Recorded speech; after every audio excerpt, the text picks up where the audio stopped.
Okay, welcome to Science of Mind 101. In this realm of time and space, it is September 2018. Those of you watching online, it could be anytime, anywhere. But we always begin with spiritual mind treatment, so take a deep breath. Close your eyes if you want to, but allow your attention to go within, to that intuitive experience of something greater. And so what we know is that there is a power and a presence. We can call it God, we can call it spirit, we can call it the one, the divine, whatever it is. It is all things, all places, and yet it is more. It is all that there is, and yet it is more. And we can feel this greater something, this energy.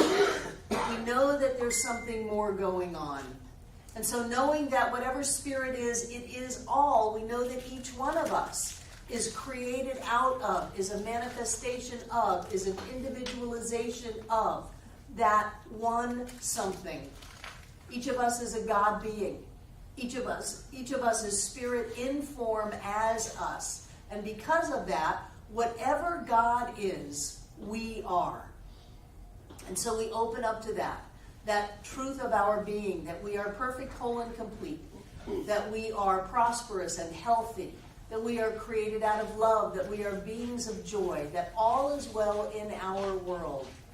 And in that affirming and realizing that all is well, that we have more than enough, that our bodies are healthy, our relationships are good, that we move and live and have our being in a life of joy, in that affirmation and realization of that, we move into gratitude and thanksgiving. We are grateful for this amazing life. We are grateful to get to be us. We are grateful to be able to come to this class, to hang out with such wonderful people. And in that gratitude for knowing the truth, for knowing that whatever we need to know, we learn in this class, and that we use these teachings to create lives that get better and better and better. In gratitude for all of that, we simply release this into all that God is, knowing that God is all, as together we say, and so it is. Welcome. I'm so glad you showed up. This is so good. How many of you were not here yesterday? Okay. This was my first class. Can someone go shut the sanctuary door for me? It's the feng shui is sucking us right out. This was my first class that I ever took. I started it in Eugene, Oregon, about 2 weeks after I moved there. And as the postcard said, it changed my life, because it finally gave words and concepts to something that I had intuited all my life, but didn't really understand how it all worked. And to go from a traditional model of outside God, bad person, gonna burn in hell, to this idea that there is an infinite creative force, and out of itself it is manifest. And so everyone is not only a part of that, but everyone is that and is a part of all that there is. And because of that, the creative power of the universe is within us, and we can manifest our lives to go to those two realities. Is literally mind-blowing to me. And I knew that this was the only thing I ever wanted to do. That I wanted to do this 24/7. And I never faltered on that. So, welcome to Science of Mind 101. This is not a basic class. Some ideas will seem rudimentary and basic as we get into it, but the class itself goes very deep. It's a very mystical class. It's a very transformative class, and I'm really glad that you're here. Everyone gets a workbook. If you don't have a workbook, there are some on the table in the foyer, and I recommend you get them while the getting's good. And everyone will need some version of the Science of Mind textbook. This one, who's got a new one? I do. Oh, no. The yellow one, or James, hold it up high. The yellow one, they're back in the bookstore. Breezy's got the bookstore open. So whatever textbook you have, as long as it does not say the original 1926 version, you're good. And we've spent a couple of years on the original textbook, so some people are a little confused going, well, I've got my textbook, and I'm saying, no, that's not the one. I have mine in Spanish. Good. Good. Yeah. She has hers in Spanish. So you're going to need the textbook, you're going to need the workbook. Those of you watching online, the workbook will be up probably in a couple of weeks when our webmaster gets back from Italy and catches up, so you can download the workbook online. The revised Science of Mind textbook is not online. It is a copyrighted Tarcher Penguin book, and I cannot put it online. You might be able to find it from Amazon or something like that, but those of you in other countries, if that is not possible for you, you can download the original Science of Mind textbook from our website. It will not match the study questions, but it will have all of the general ideas in it, and you will still get a lot out of that. So those of you who have no access to buying a book online, go ahead and download the original and just follow along as best you can, because all of the information is in the original. That is, well, that's not true. They cut some out. So all of the information that is in the revised book is in the original, except the original has some more that they cut out. So if you are taking the class and you don't make a class, you can watch it online. Usually when Devon is in the country, the classes go up on Wednesday, and you can tune in and watch and catch up.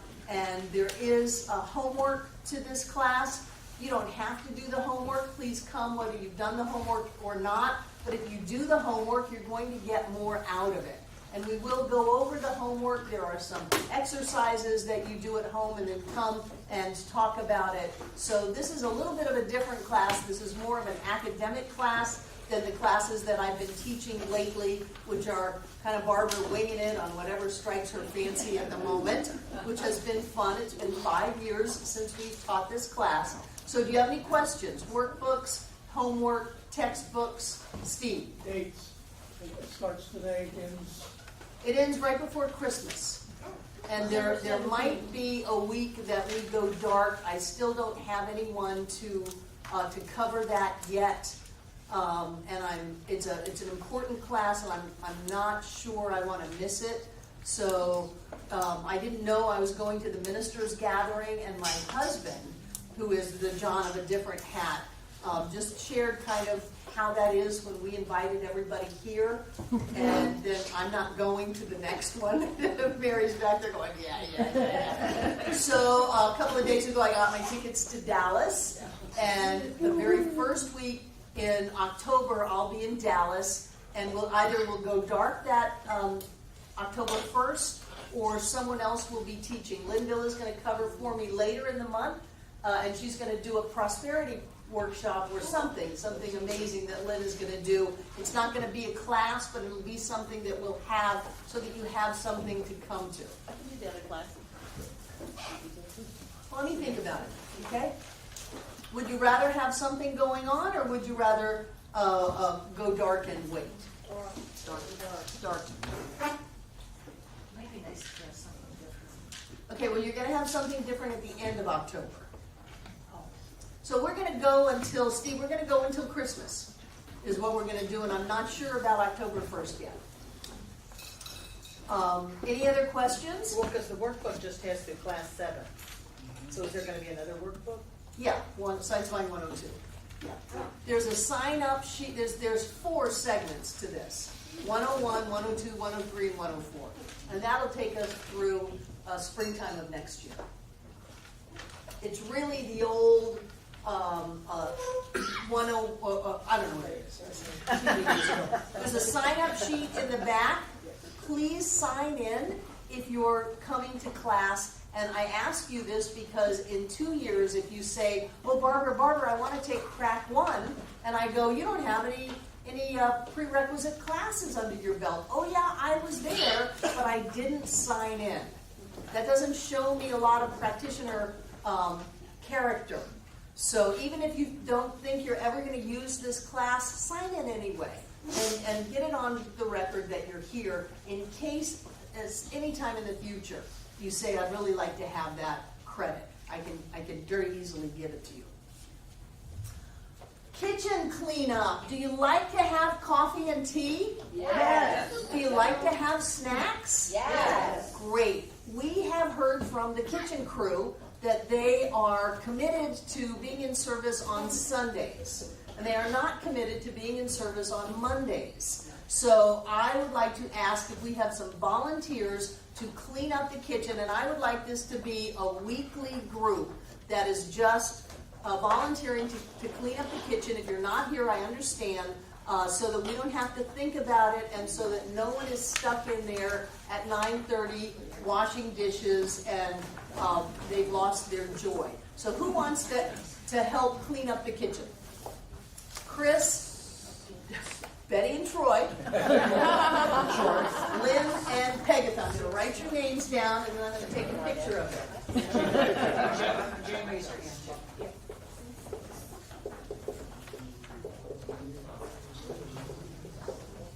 Troy, Oh. wonderful, because I like providing snacks. And what we have is usually whatever's left over from Sunday and whatever anybody brings. And so being able to give you a little bit of a snack is important to me, because I know some of you are coming straight from work and you haven't had a chance to eat anything, and some of you are just hungry. And I prefer not to compete with your stomachs. So anyone who's not on this list, if you decide you want to help clean up the kitchen, great. Great, great, great. I think that's all of my housekeeping stuff. Wonderful. The homework for next week, class 2 is chapters 1 and 2, and to answer the study questions in your workbook, we will be going over all of that. I want to make sure you understand this material. One of the ways to do that is to hear your answers. And that way I know if you're clear about it or if you're not, or if you say, I didn't understand any of this stuff, then I can make sure that you know what I want you to know. Because it doesn't do any good for me to stand up here and teach and you don't know what I'm talking about. And sometimes we use different kinds of words that you're not really clear about. So I would rather take the time to make sure that everybody's on the same page than to have other people just kind of glaze over and enjoy the festivities but not really have their lives change. Speaking of lives changing, Jen Oman emailed me yesterday saying that, well, I won't take your I won't take your glory. Come on up and share, Jen. Yay!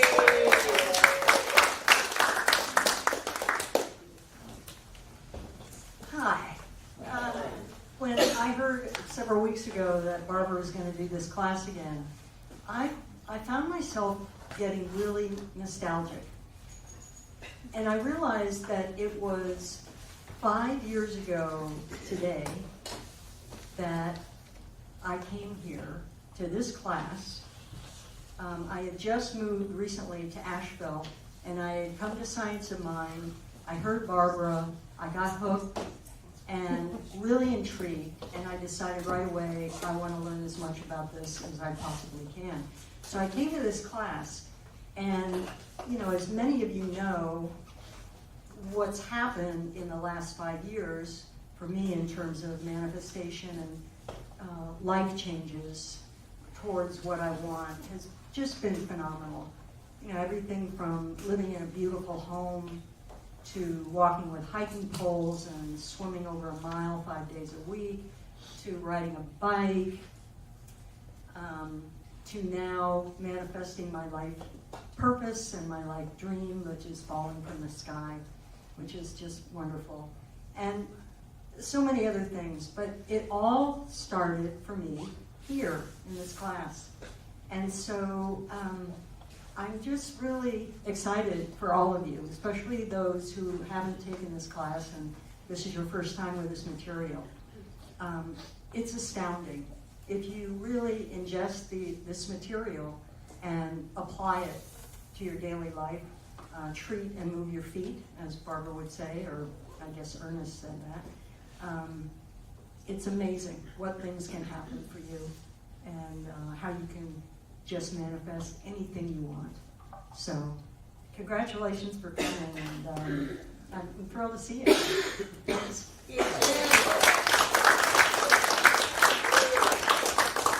Jen is our current medical miracle by all doctors' thoughts. She should not be able to walk, and yet here she is. Mary.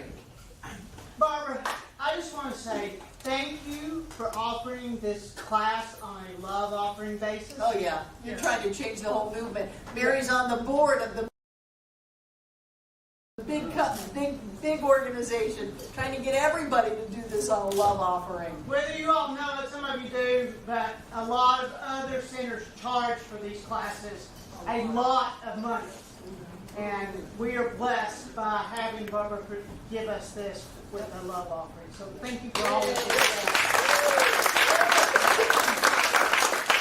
We'll talk about that in the ownership class, which will be happening again on October 13th for all of you that are members, about how when you bring everything back to purpose, what is your purpose, then the choices to make are very simple. And our purpose is to spread the teachings of the science of mind all around the world. So the classes are on a love offering. Everything on the website is free, and everything that we can do to support other centers. Kathy McConnon had her first gathering in Charlottesville Sunday. 14 people showed up for Science of Mind Charlottesville, and anything that we can do to support this is in alignment with our purpose. You're manifesting your purpose. And so when you get clear, then whatever the choices you make come in alignment with that clarity, and it's easy. Well, of course we're going to do this on a love offering, because my job is to teach you, not to make money off of it. If I'm clear, if this center is clear, this center will prosper, and the center does prosper.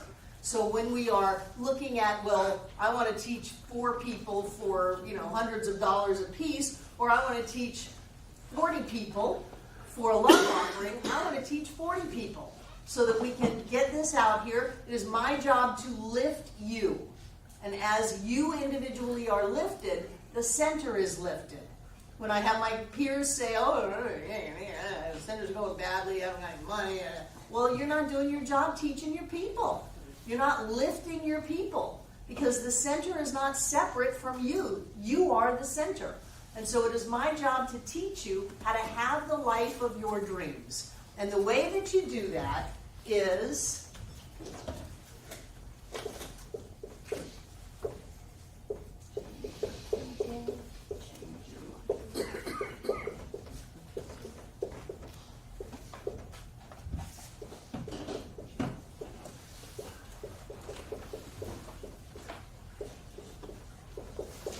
change your thinking, change your life. You want something different in your life, no matter how great your life is. If you want something different in your life, you have to learn to change your thinking. You have to not accept what the doctors tell you. You have to not accept what the economy is saying, what your bank account is saying, what your lover is saying. You have to not accept that. You have to get a hold of your thought process. And I've taken this one step further. This is like our motto of the whole movement. Change your thinking, change your life. Change your life.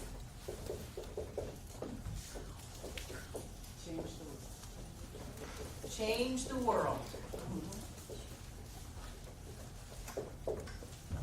Change your thinking, change your life, change your life, change the world. The same way that we sing, let there be peace on earth. Let it begin with me. Because we are all one. We are one on the subjective side of life. We are connected when we get beyond the idea of time and space, of physical form, of separate bodies.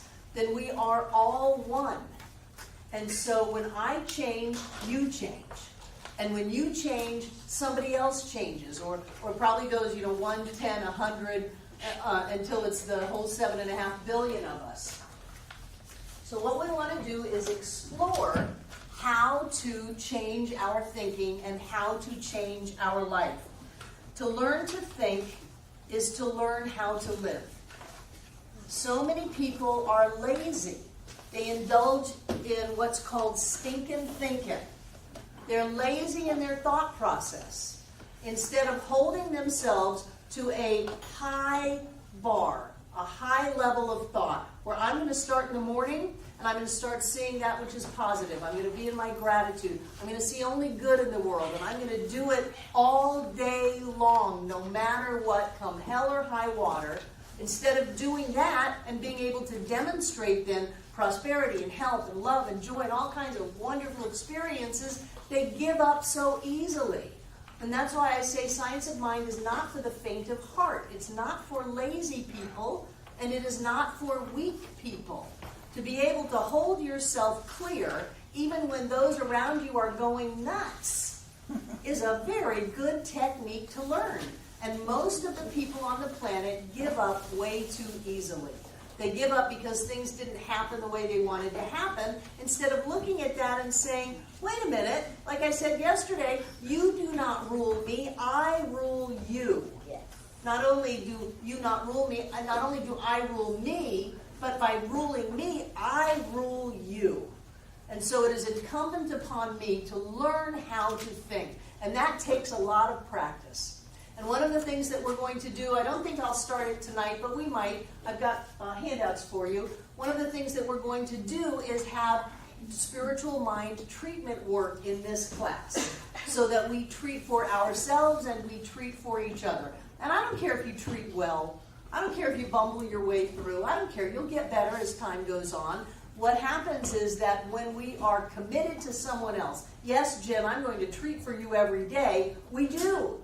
And you cannot treat for someone else without treating yourself. And so either overtly or covertly, you're going to end up treating yourself and treating someone else. You're going to train yourself how to think.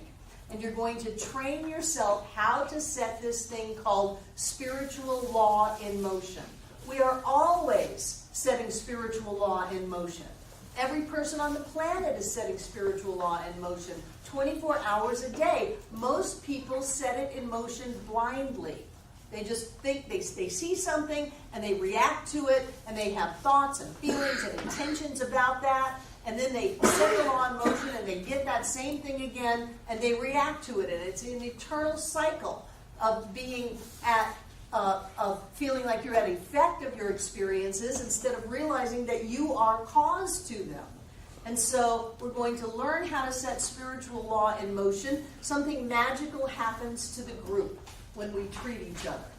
The energy grows, the vibrations grow, people demonstrate wonderful things in their life, because this teaching doesn't mean anything if we don't demonstrate it. If we don't demonstrate what is going on consciously in our consciousness, then this is just a bunch of airy-fairy stuff. And I'm not interested in airy-fairy stuff. I want stuff I can hold in my hand. I want stuff I can put in my bank account. I want stuff that the doctors look at and go, this is what's going on, and I go, yes. I want stuff that I can live in life. And that means that I have to take responsibility for choosing the thoughts that I think, so that I can learn how to think and I can learn how to live. Most people think that they are never going to have the life that they want.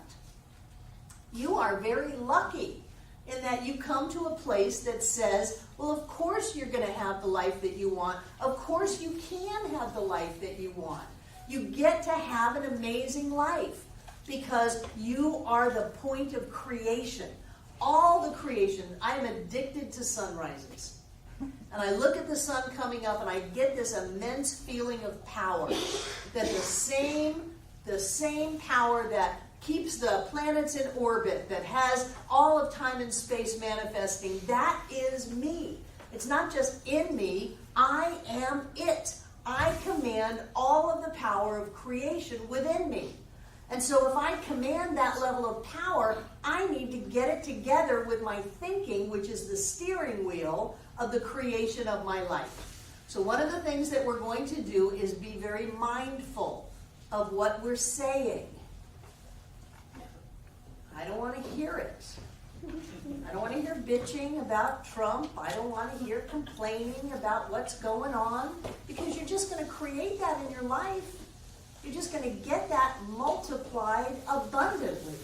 And so the conversation that was going on before class started, I'm going to let that go and know that it is not happening anymore. But I guarantee you that my job as teacher will be to point that out to you if I hear it again. Because my job as teacher is to teach you how to think. And so you can change your thinking, change your life, and then as we change our lives, we truly do change the world.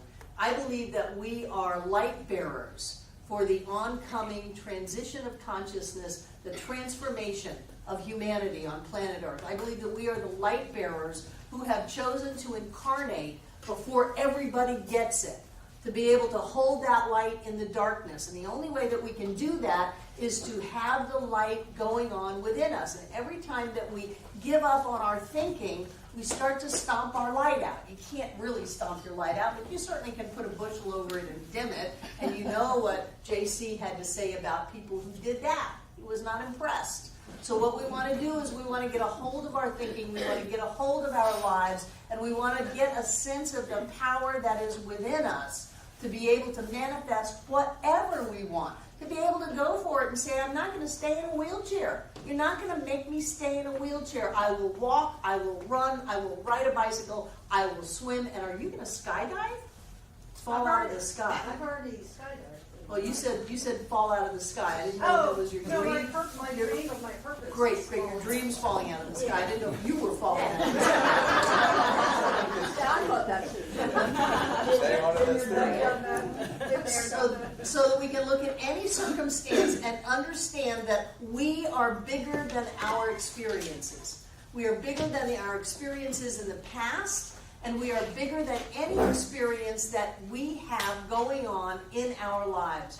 We have the power, we have the ability, we have the wherewithal to be able to set spiritual law in motion. So what we have is this idea. Everybody loves the love part.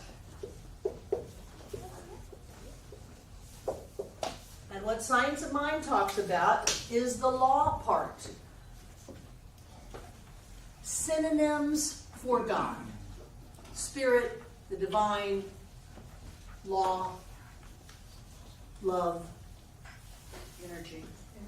energy. When we talk about law, we're having the same big, giant idea as when we talk about love. When we sing There's Only Love, we're having that same idea about law. So law is not a little piece of spirit. Law is spirit. It is the way that spirit operates. It is the creative force, the creative power that is always happening because we have creation.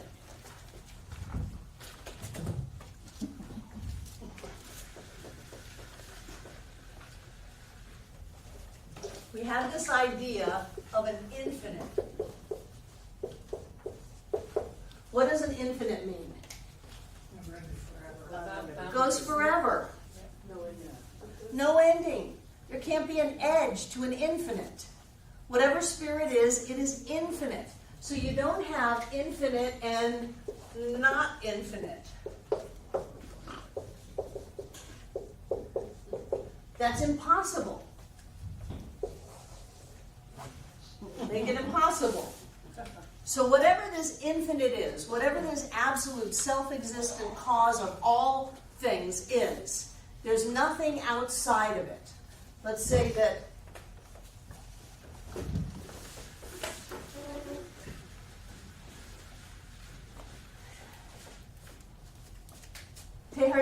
Meister Eckhart, God is a circle with no circumference, right?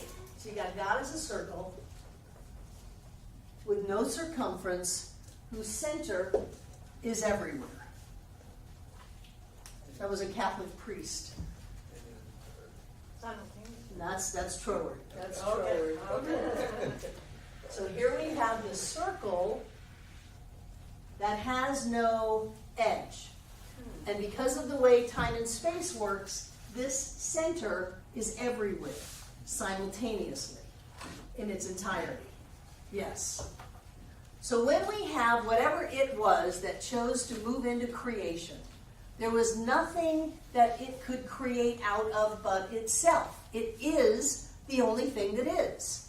So there had to have been some kind of a desire for creation or an impetus of creation, the ever expanding. The infinite has to continue to expand, because if it stopped expanding, there'd be an edge, and we don't have an edge to the infinite. So whatever it is creating out of itself by becoming that which it created, by becoming us. So not only are we spiritual beings, but we are made of God's stuff. And because the center is everywhere simultaneously in its entirety, then the whole of God is manifest as us now. People who think that God is outside of them has God and me. God is the infinite, but I somehow am just a mere human.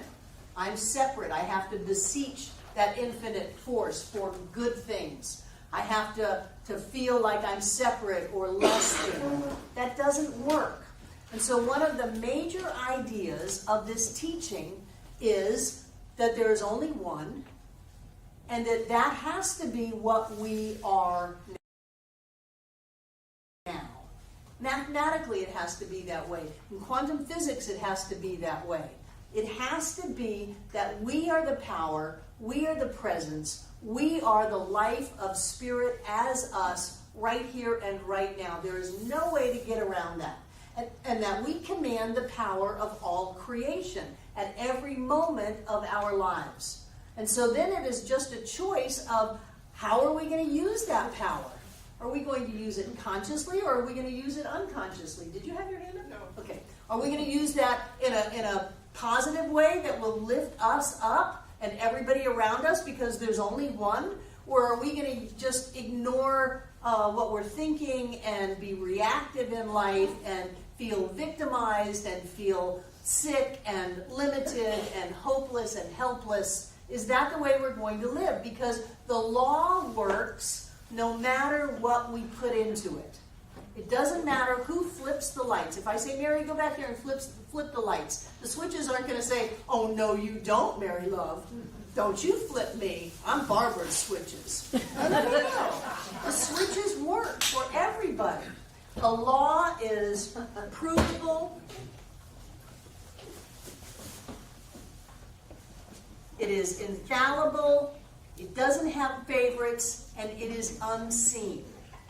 So here we have something that is unseen, and that's why almost everybody in this room is intuitive, because we're talking about things that you can't see. It is unseen. It doesn't play favorites. It'll work for Jan just as much as it'll work for Jen.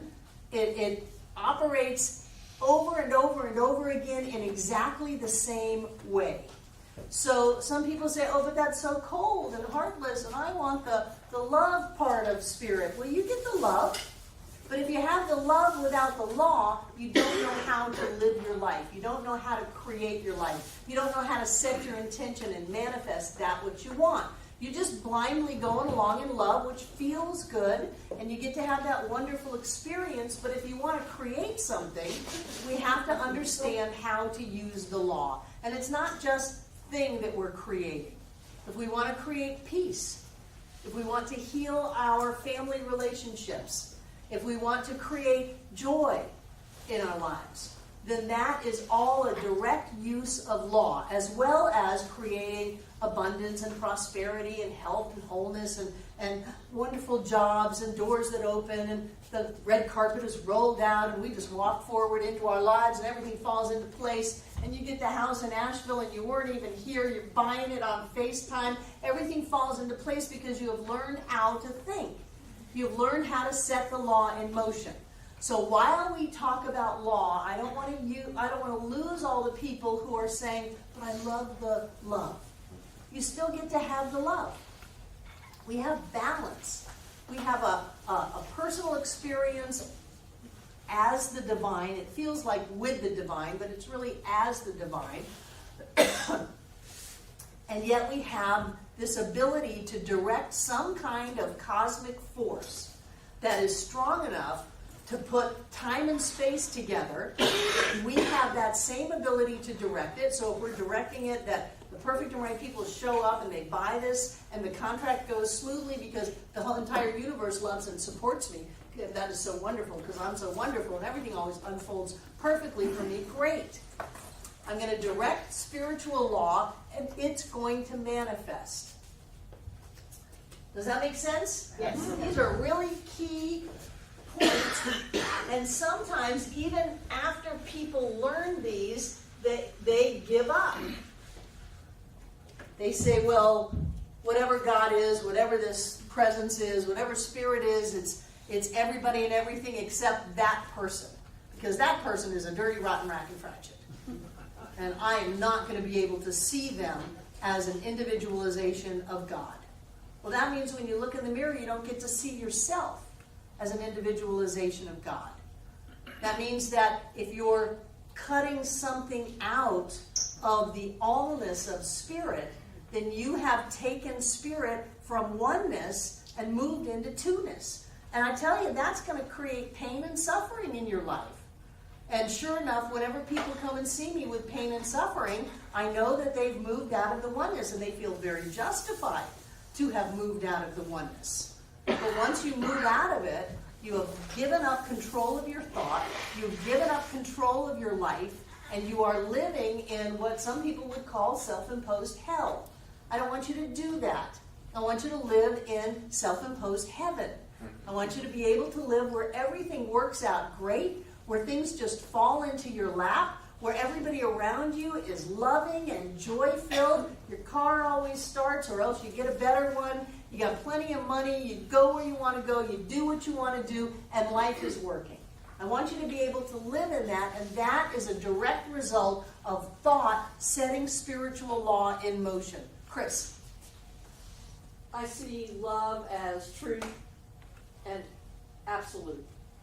I see law as truth and absolute. It is. And love is all around us. It's always there. It's always moving. And it's just, as your words, you collapse into form. Mm-hmm. You know, you decide to collapse into that second, that moment, that time. And it's the same for law. Law is all around us. It's always there. It's always doing the same thing. And you collapse into that law. Right. And you're going to do it whether you do it consciously or whether you do it unconsciously. Right. And I'm sure you know people who don't think about what they think about. They certainly don't think before they say or post on Facebook. They are reactive. And when you are reactive, you have given up your power. And consider how much power you have. You have all the power. That's giving up a lot. And so what we want to do is we want to learn how to take command of that amazing point of God that we are and be able to use it in a constructive way to lift ourselves up and everyone else around us up. Because you cannot lift yourself up without lifting everyone else up. We are not separate individuals. So I want to talk a little bit more about this idea of spirit. Remember, spirit is the circle that has no circumference. So we'll just go ahead and take that out. One of the things that I find fascinating is that spirit encompasses the space-time continuum.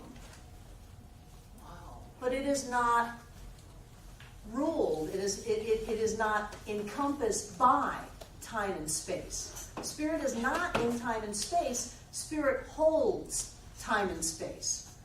So when we look around at space, things, people, events, that's just a little part. Because the infinite goes on forever. That's just a little part of all that spirit is. It is the timeless that contains all time. It is the formless that contains all form. I want you to understand that you are not a little person here, and here is Barbara's famous stick figures. You are not a little person here focused in time and space. You are the infinite. You look like you're focused in time and space, and it looks like I'm here and you're there, and a whole bunch of 7.5 billion on this planet alone, but that is not us. I'm not sure why we chose to incarnate on planet Earth. I'm really not sure. Edwin Gaines says it's so that we can have a party. Great. Let's party. Whatever it is, the infinite has to be continually expanding for it to be infinite. You cannot have it finish expanding or there'll be an edge. There is no edge. Whatever that is, there must be some kind of expansion in consciousness that we go through by focusing ourselves in time and space. And I believe that us as spiritual beings, that we as spiritual beings are limited when we incarnate in time and space. We're limited simply by the idea of space and time. We're separate, we're condensed in this physical body, and we're trying to figure out what life is. That's not the spirit of us. What we are is one with all. Vast, infinite, absolute. And so is there some kind of expansion as we learn to let go of the physical form of our bodies and move into a greater spiritual awareness of who we are? Maybe. Does that expand the consciousness of all? Maybe. I'm not 100% sure. What I am 100% sure of is this is not you. You have a body, but you are not your body. You have emotions and feelings, but you are not your emotions and feelings. You have memories, but you're not your memories. And you have thoughts, but you're not even your thoughts. There is a thinker behind the thought. Well, I have this great idea. Who had this great idea? Who is doing the thinking in your head? Oh man, this stuff gets very deep. Well, No. Who is doing the thinking in you? Who is the spiritual you that is not limited by your body, by your experiences, by what you have, what you don't have? The part of you that is not even limited by the you that you think you are. Who are you? And mathematically, you're all of it. You're the whole shebang. But I don't know that any of us can encompass that. We get glimpses. We get flashes of light and meditation. We get realizations that change our very nature and essence. We have instantaneous healings or demonstrations that help us expand into a greater level of awareness of who we are. But who we are is so much more than who we think we are. And that's where we're going with this. We're going into that greater thing that says, I can do anything. I can do anything. We walk on fire as a way to do that. I believe that we can levitate. I can believe that we can bilocate. Some people say that I come to them in their dreams and tell them things about what they should and should not be doing.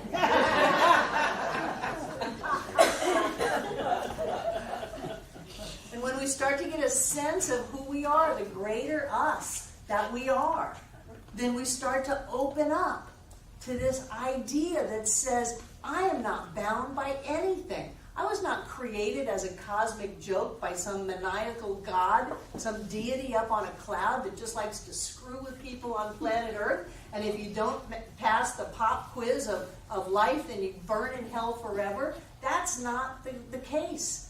There is a divine law of freedom. There is a divine law of expansion. There is a divine law of prosperity. There is a divine law of health. There's a divine law of love. There's a divine law of joy. There's not a divine law of pain and suffering. thank God. Yes, it's not there. It is not there. How can whatever God is manifest itself as us and then go against us? It would go against itself. It'd be like a river trying to turn around and go backwards. It doesn't work. There is a movement in the universe. There is life. There is expansion. There is growth. There is love. There is joy. And that's in us because it is us. It is our absolute nature to be in our joy. I mean, really, do you believe that the infinite creation of the universe is miserable? Do you believe it's depressed? No. There is joy. There is love. There is beauty. Whatever it is, that is what we are. And so as we move forward into this idea of what the heck is going on here? What is this thing called God? What is this thing called spirit? What is this? How does it work? Who am I? And how do I fit in it all? I mean, these are just basic cosmic questions. What's going on here? And how do I fit? When we move past the idea that life is against us, that the universe is going to hurt us, and we come into a greater alignment that says, I am loved and supported by everything, by the universe and more. I am loved and supported by all of life. All of the riches are mine. All of the joy is mine. All of the happiness and the love and the health and wholeness are mine now. I don't have to do anything to get it. I don't have to change. I don't have to be good. I don't have to ask for forgiveness. I am it. It is me now. It is impossible for whatever spirit is to be against you. It is impossible for whatever life is to be against you. It is impossible. It cannot. It can only move with you, before you, support you, because it is supporting itself. So whatever it is that you are choosing to do in your life, whether you're choosing just to be a little happier, or whether you're choosing to change your whole life like Jen was, whatever it is that you're choosing to do, you've got what it takes. You've got that and more. You have the support of all of life right at the point of you. And for me, that asked me to really reevaluate who I thought I was and what I thought I deserved and what I thought I could have. Because when I first came into this teaching, I felt very poorly about myself. I didn't think I could deserve anything. My God, I was on food stamps and welfare and giving plasma twice a week. Yeah, not twice a month, twice a week to try to survive. I didn't think I deserved to have all of the riches, all of the joy, all of the happiness of life. I didn't even think I deserved to have enough food to eat. So it calls us to question who we think we are. And when we start questioning who we think we are, we have to open up to a different idea. Because anytime you question anything, then you're opening up to a greater idea. Do you see how that happens? Once you start to question it, it no longer owns you. You've started to question it. I used to have a bumper sticker that said, question authority. Question it. Challenge it. What are those ideas that told me I should be small and should be punished in this life? What is it that's going on inside of me? Do I want to keep that, or do I want to throw it back into the nothingness from whence it came? Do I want to move out of hell and move into heaven? And to do that, we have to learn how to think. Not just once a day, not just twice a day, but all day long. And I guarantee you, if we start thinking along the lines of that which we want to have, that which we want to experience, that which we want to live, we will demonstrate it. Because truth known demonstrates instantly. Just suck on that one for a minute. Truth known demonstrates instantly. Instantly. Your demonstrations are instant. If you're intending something and it hasn't happened, it's because you're sabotaging it before it shows up. Because truth known demonstrates instantly. I don't care how long you've had the condition. I don't care how many people are bugging you. I don't care what the circumstances are. Truth known demonstrates instantly, and you have the power. You have absolute power. So if you want to create, hell on earth, it's yours to create. If you want to create heaven on earth, it's yours to create. What is incumbent upon us is to begin to see the world differently. And for me, that always started with whatever God is. Because I was raised with a God that personally did not like me. And there was nothing I could do about it because it wasn't anything I had done, it was who I was. So then I had to reevaluate who I am and let go of that self-imposed limiting belief and experience that came from that, where everybody around me didn't like who I was. So I had to keep trying to pretend I was somebody else.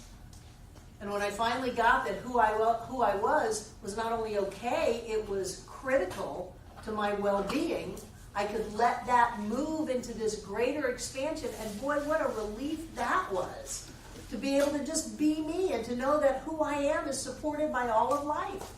To know that who I am is the key to the life that I want. Not trying to be somebody else, not trying to be all holy or spiritual or anything like that. So that when we start to reevaluate who we are in this world, what's going on in life, and how we play a role in our lives, we get the power. And for me, that's very important, because having been raised with not much power, the idea that I'm in control of my conditions and my experiences was great. You know, something happens to you, not a problem. I did that. I can create something new. I'm the one who's in charge. Don't you like that feeling?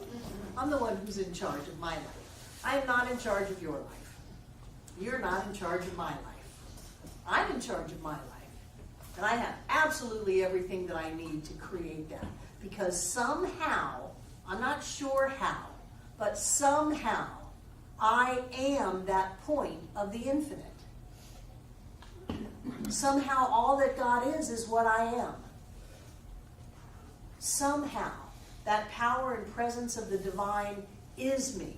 It's not even in me. It is me.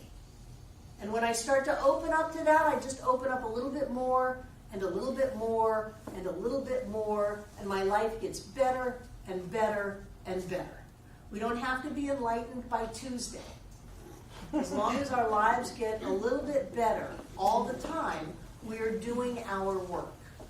As long as we live in more peace and more harmony, as long as we are creating experiences of joy and love, we are on the right track. And things will always fall in alignment with that.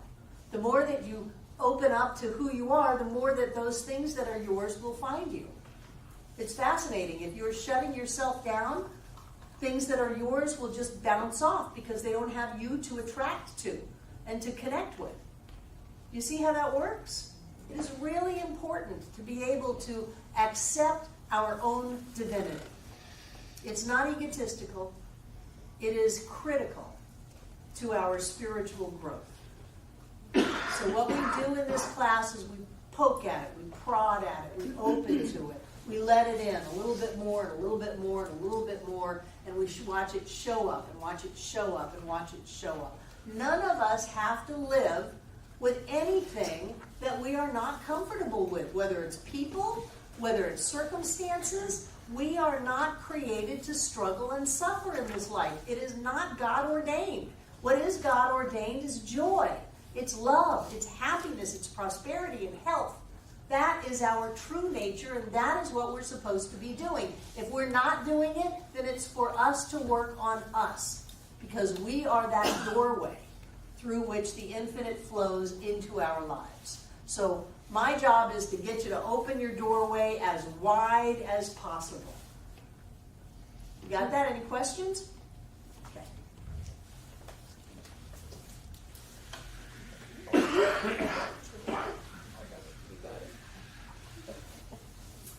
We have conscious, and we don't use the word subconscious, we're going to use subjective. I like this word because it is subject to. The subjective is subject to the conscious. But don't be fooled, the subjective is what has all the power. So we have individual and universal. Keep in mind, they used the word universal at a time when they thought the universe was all that there is. Not only is the universe not all that there is, but there are probably multiple universe layers going on right here where we are. So we're going to use universal because that's what you're going to read in the textbook. But what that means is really, really big. Absolute. Infinite. our individual conscious mind goes into our individual subconscious or subjective mind. When somebody gets hypnotized, they bypass the conscious mind. Does everybody know what hypnotism is? You tell somebody that they're a duck and all of a sudden they start quacking and try to climb in the pond because you have bypassed their conscious mind and gone to their subjective or subconscious mind. I'm only going to use subconscious just to clarify it, subjective mind. One of the things that are fascinating to me is that you can tell someone who is hypnotized that they have been burned, and they will immediately develop a burn. And you can tell them that there was no burn, and it will immediately heal. Isn't that fantastic? Doesn't that just say what the power of the body is? That's where the placebo effect comes into form. That's where the body listens without the conscious filter. The body listens to whatever it's being given. And so what we want to do is we want to use our conscious mind to direct our subjective mind to do the things we want to do. I am filled with energy. I'm strong. I'm healthy. I'm beautiful. My body is the best body in the world. It is flexible and strong and healthy and vibrant and just as great. I want my subjective mind to take that in. I don't want to say, oh, God, I got a fracture.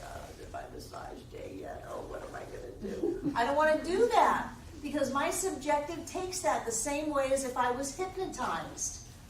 We are hypnotized. We're hypnotized by television and by other people and by our own stinking thinking. So if you're going to direct your individual subconscious mind, direct it consciously. Think about what you want to think about because you're going to live it. Look at how you want to live, how you want your life to be, and then redirect that into what kind of thoughts will support that. Is it that, oh, the economy's bad and nobody's doing this and there's no money for that? Well, then that's what you're going to create. The same way you can create a burn and make it go away, you can make money show up, you can make money go away. You can have a contract about to close, and it can either close or it can fall apart, as is your choice. It is you that is directing your subconscious mind. Now, there's no separation, remember? So what we have also is universal conscious and universal subconscious. Now, I don't exactly know how the universal conscious mind works. There's some reading in this coming week with you that does a little analogy about the creation story in the Bible and talks about how whatever God is, God decided it wanted to create, and so it spoke its word. And truly in the Bible, when it says that God spoke into form, talking about the power of the spoken word, which also includes the thought behind the word and the intention, even before the thought. So when we are looking at this idea that says on a universal level, there's got to be some kind of self-awareness, there's got to be some kind of choice or volition because, well, something decided to create universe layers and time and space and manifest itself, individualize itself as people, and who knows what's going on other planets and other states of reality. You know, who knows what in the world's going on. So something had to have some kind of choice, and we use thought or word as the analogy for the big cosmic choice to create, whatever that was.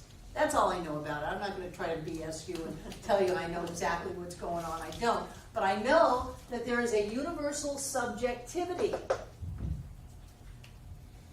So that whatever that cosmic thought was, set that subjective form, which is another word for the law, into motion, and we have creation. The important thing about universal subjectivity is that this is where we are all one. We are one. We are all one on the subjective side of life. We are all one when we get beyond the realm of time and space. We're not even one with each other. We are each other. I am you and you are me. And that's only on this planet.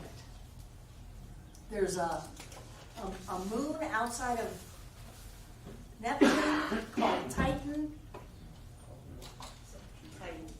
Is it outside of Jupiter? Strangely, this moon has the exact same atmosphere as planet Earth. It's covered 7/8 with water, and it looks just like the Earth. Who knows what life forms are out there? So what we want to do is we want to start getting used to the idea that I am not my body, I am not my story, I am not my experiences, and I'm certainly not my feelings. I am greater than all of that. And I am you. So that however I see you, I see myself. And how I see myself very much affects what happens in my life. We want to get used to the idea that we are in charge of our lives by the thoughts that we think, the words that we speak, and the feelings that we feel. And we want to not be shy about it. We want to learn how to stand up straight and tall and speak our word, directing spiritual law, and claim that into our lives and manifest it right here and right now. I'm not interested in apologizing for this teaching or pussyfooting around trying to be something that we are not. We believe that we are the individualization of God itself, and that we are the point of creation in our lives, period, end of story. We don't blame anybody else. We don't put it off on anybody else. We accept that responsibility and we use it to create the life of our dreams, to live in heaven now. That is our job, and that is my intention to do that in this class. Let's take a break. There's just a couple of more points that I want to make in this first class. One is that even though we use words like conscious and unconscious, or subjective, we're not splitting mind up. There's not two different minds. You know, just because you have a conscious and an unconscious, they're both part of you. So I don't want you to think that we've taken this amazing oneness and this unity and started chopping it up into pieces. I don't know why we like to chop things up into little pieces. I think it makes us feel more in control or safe than just flying out there with this oneness throughout the universes. But there's only one. No matter what we call it, there's only one. We're going to move into some active spiritual mind treatment in a few minutes. And I want to talk about this idea of spiritual mind treatment or prayer a little bit first. Why is it that one person can pray or treat or something like that, and they get what they are praying for, and someone else can pray for something and they don't get what they are praying for? What's up with that? Is there some kind of outside power that says you get it and you don't? Susan. They believe in a manifestation of it. One person believes, and one person maybe is hoping or wishing or just doing it so they can say they tried. Hidden beliefs. Hidden beliefs, all of that. So one of the things that Ernest says in these first chapters that just is very meaningful to me is that the answer to the prayer is in the prayer when it is prayed. So the same thing is with treatment. The answer to the treatment, or the demonstration or manifestation of the treatment, is in the treatment when the treatment is given. So what does that mean? Rick? This is really odd, because I was just reading this before I came to the class. There's only one mind. So if one doubts his ability to give an effective treatment, he should specifically treat himself to remove this doubt.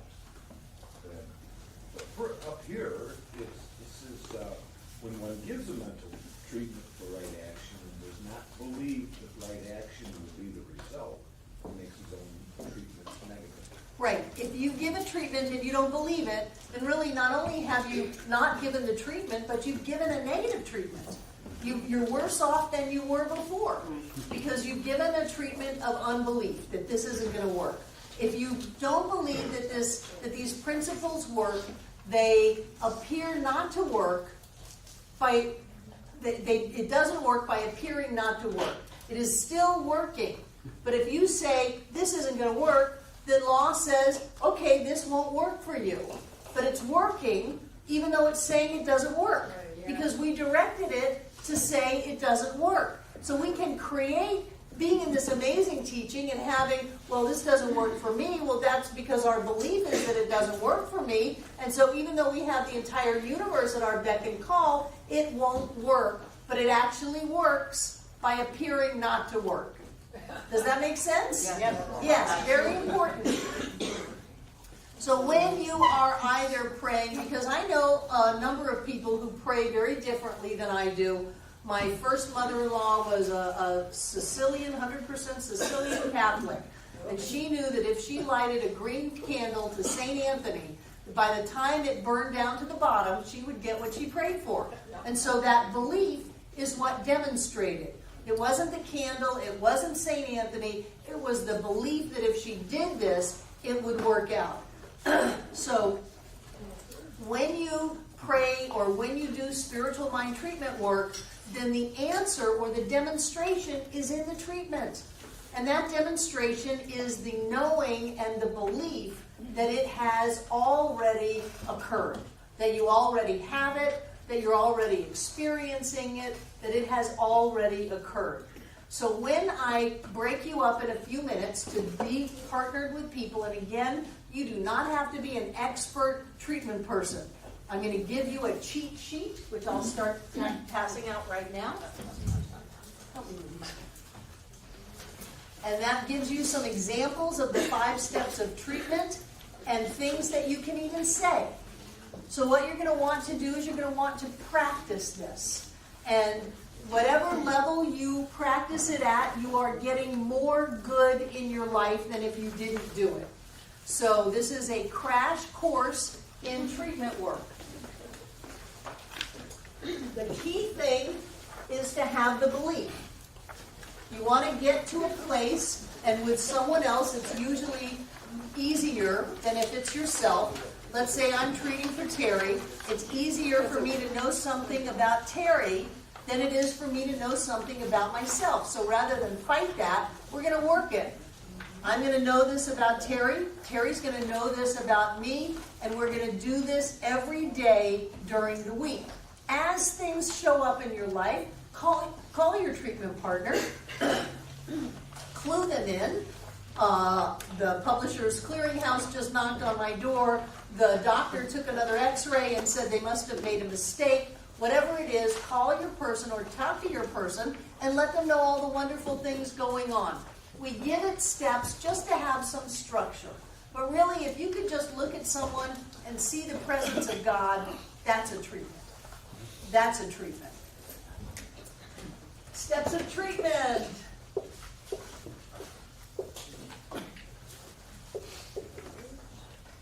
Recognition.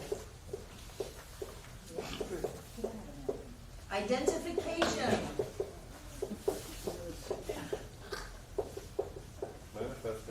Affirmation.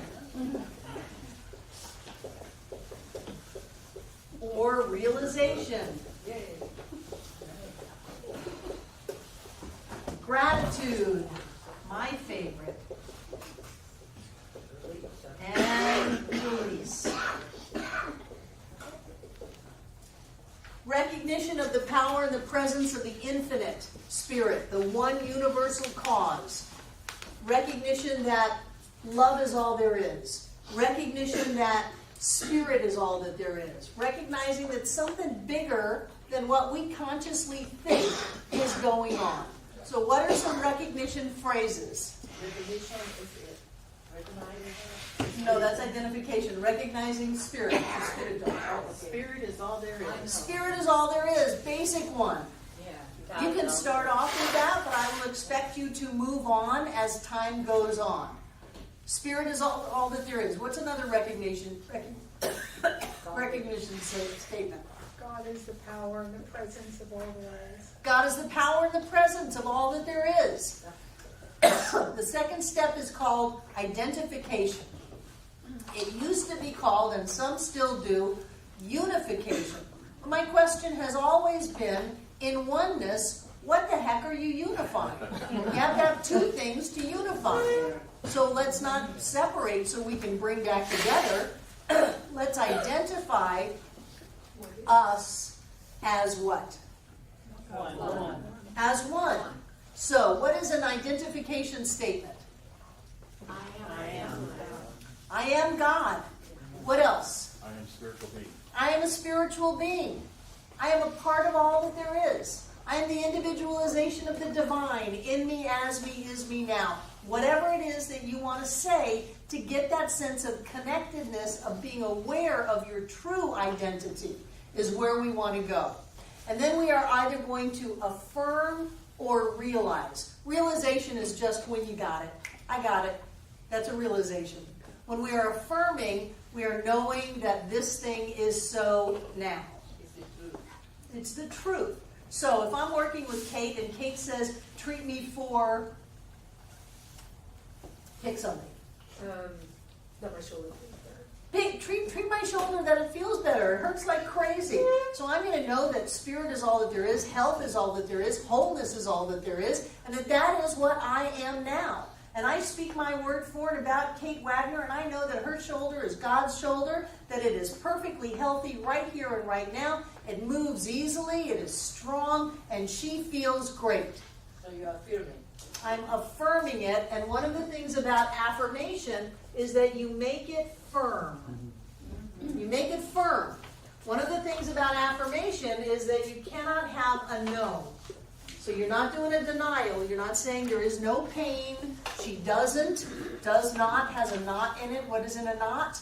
No. No no's. Always positive, always in the present tense. It's not coming, it is here now. This is the truth. And then we move into gratitude, and I would recommend that you are grateful for what you have treated. I am so grateful for Kate's healthy shoulder. I'm so grateful for strength in all of our body parts and how healthy she is and how healthy we all are. I'm just so grateful for health. That isn't the only truth that we recognize. Yes. And then we let it go. However you want to let it go, turn it over, release it, set it into law. Somewhere in one of the books they say you fling it into the universe. And I had a practitioner student, Zebulon Fry, he would get up there and say, I now fling this treatment into the universe with the ball. I think he wanted to be playing Frisbee or something. So however you're going to let it go, let it go. But I do want you to do treatment work with your partner, and as time goes on, you'll get better at it. You have example phrases on your paper. You can read those. It's okay with me. And let yourself move into that awareness for someone else. And then my recommendation is tomorrow when you're at home treating your partner, treat yourself. Know that your life is going great, that you're healthy, that you're prosperous, that you live in love and joy, and that everything is working out wonderfully. It's amazing what that little bit of directed energy will do to create miracles in your life. I've seen it happen over and over and over again. So what I would like you to do is find a partner. You're going to pick an A and a B. If I'm A and you're B, then I as A am going to ask Terry what she wants. She's B. What do you want, Terry? What do you want to treat for? Well, I want you to treat for good health. So I will do a treatment. And please don't have a whole story. And don't have a big, long, complicated thing. We're learning. You get one thing. That's it. No story, one thing. So I'm going to treat that Terry is vibrantly healthy in every cell of her body, every organ, every system, that all is well in her world. And then after I'm done, do the treatment on the spot, then Terry's going to say to me, Barbara, what do you want me to treat you for? What would you like me to treat you for? Treat that I'm always happy. Treat my joy, because that's really what I'm about, is the joy. Everything else is a stepping stone to the joy. So then on the spot, you're going to do a spiritual mind treatment for me. Right then and there. None of this will catch up down the road. Do it on the spot, because my experience is if you don't do it in the room, you're not going to do it. Any questions? Go to it. Couples don't do it together. So,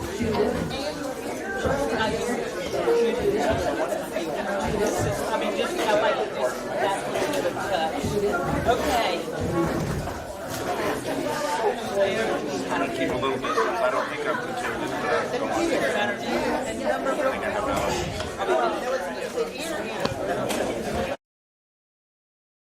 A learning experience, and we learned some important things. So let me go over them with you. First of all, the practitioner treats the practitioner. You are treating you. So it goes, I know, and I am. You leave your partner out until the third step. So the practitioner treats the practitioner, and then in the third step, well, the way Ernest teaches it is I speak my word for and about him. He would say, I speak my word for and about Ernest Holmes. I don't do that. I just go to I know. But if I'm treating someone else, I speak my word for Chris. You could go, this treatment is for Chris. Or I know about Tim. That kind of a thing. You're giving it to the person, but like the oxygen masks on the airplane, you have to take care of yourself before you can help someone else.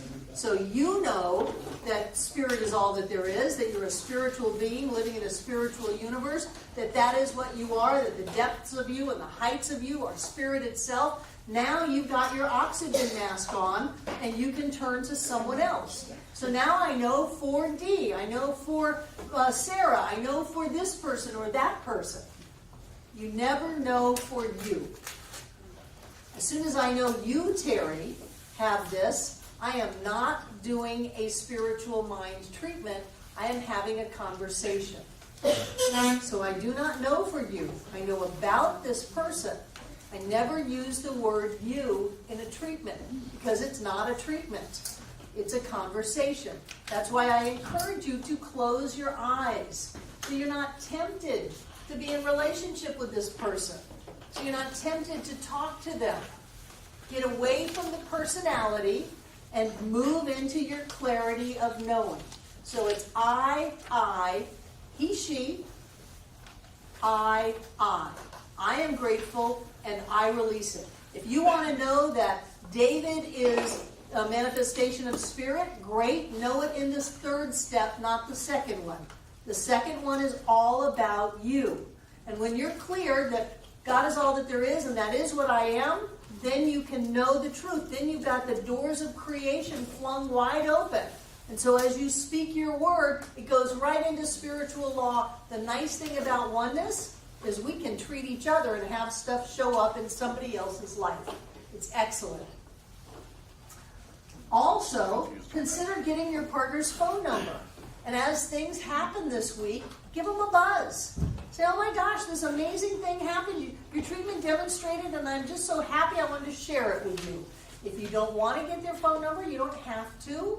But at least next week, tell them what has happened, that all these great things showed up this week. Yes, Breezy? So we're not needing to call each other to treat with each other every day, just No. treat on your own. Treat on your own. Okay. Treat yourself about that person every day. And while you're at it, treat yourself. Just go for it. Manifest all these great things that you want in your life. When you get into that zone, you just clicking them out. It's amazing. It's wonderful. Also, this is practice. Do not beat yourself up. Do not hold some idealized image. Well, I don't sound like one of the practitioners on the stage. You're not supposed to. You're doing a treatment. You're learning to treat. It is the most powerful activity I have ever come in contact with in my life, is learning spiritual mind treatment. But the only way that it works is if you do it. So do it every day. Treat yourself, treat your partner. And then come back next week and watch all of the great things that have happened. It's wonderful. Any questions? You did good. Did you feel the energy in the room build? It's wonderful. It is wonderful. So right here and right now, whether you are licensed or not, you are practitioners because you are practicing spiritual mind treatment. So practice it. You'll get better at it. Things will show up. You'll have great faith come from all of this because you'll speak your word, something will happen. Speak your word, something will happen. You'll speak your word and something will happen. It's a wonderful, wonderful thing to do. Okay, take out what you're going to give.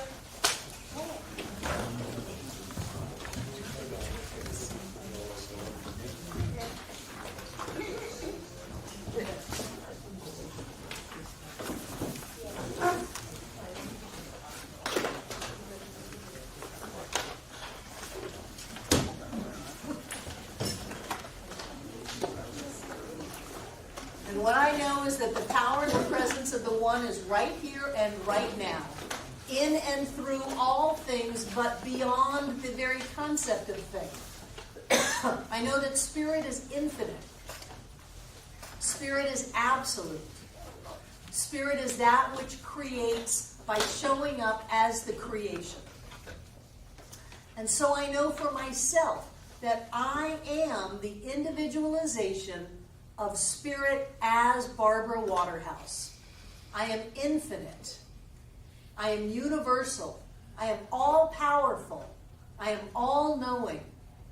And I know that that expansion in consciousness touches everyone in this room. And so I speak my word as the Word of God for and about every person here. I know that we are blessed. I know that we prosper.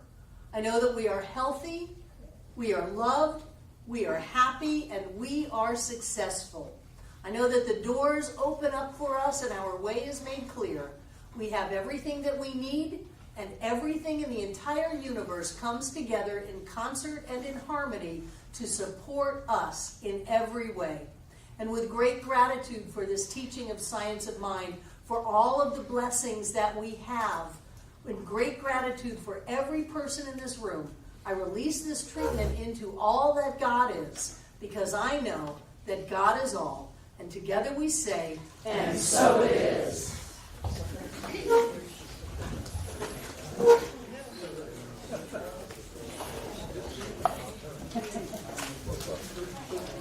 Hold the energy, don't talk, don't fritter this away. Don't you know that there is money flying around this room right now? Because as you give, you receive. And so we open up now to all of the blessings that are here for us. We are not as weak as our weakest link. We are as strong as the strongest one among us. Every demonstration that has ever happened in anyone's life is ours now. Every miracle, every healing, every open door is ours now. So take that in. Don't miss out on this moment. We give to live. We live to give.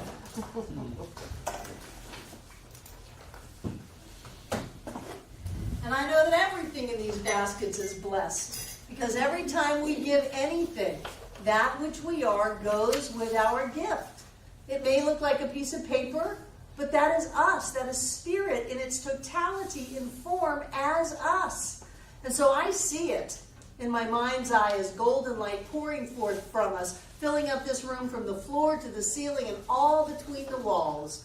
This air is rich and blessed with God as us. And as Spirit moves in our lives, things happen. Right here and right now, we are touched, we are blessed, and we are healed. And that energy cannot be contained in a room no matter how great. So off it goes to circle this world, to touch, to bless, and to heal every being on this planet. Always here and always now, touching every one of us here tonight, everyone who has ever been here, and everyone yet to come. And so it is. I love you guys. Have a wonderful